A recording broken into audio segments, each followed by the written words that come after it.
Hey, it's Matt Wren again. This is Module 4, which is converting formulas to text. Okay, so what you're looking at here is a simple formula. Okay, we've got the number 320, 445, and then we have the sum function, which adds those three numbers together here in a simple formatting with a line over there, just sort of a basic arithmetic equation here.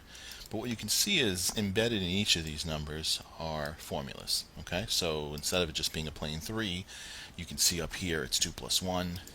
The 20 is derived by 5 times 4, and then the 445 is 89 times 5. So what we want to do is we want to convert these numbers so that when you click on the cell, the number itself is in that cell. So we want to remove the formulas that are causing these numbers to be the numbers that they are. Okay, and we're going to use what's called the copy and paste special feature. Okay, I want to leave the 468 as a formula just to show you that you don't have to do it universally across the whole sheet. So what I'm going to do is I'm going to highlight the three numbers that I want to convert from formulas to just a number or text. Okay, so what I'm going to do is Control C copy, or whichever way you feel comfortable, copy. Now you have to right click, and when you right click you want to go to paste special. So I'm going to click on paste special.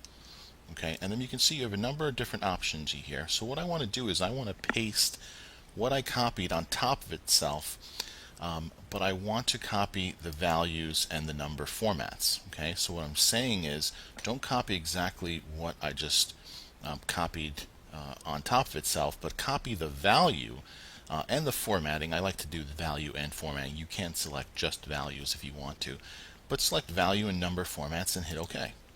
Okay, and now just hit escape.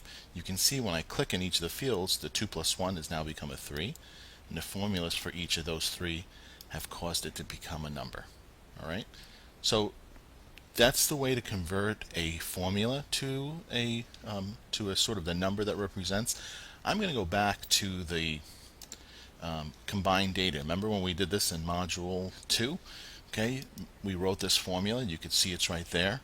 I'm going to apply the same thing I just did now. So I'm going to hit Control C copy. I'm going to right click, paste special, value, and well, we can just do values in this case. Hit OK, and now you can see that it's no longer a formula.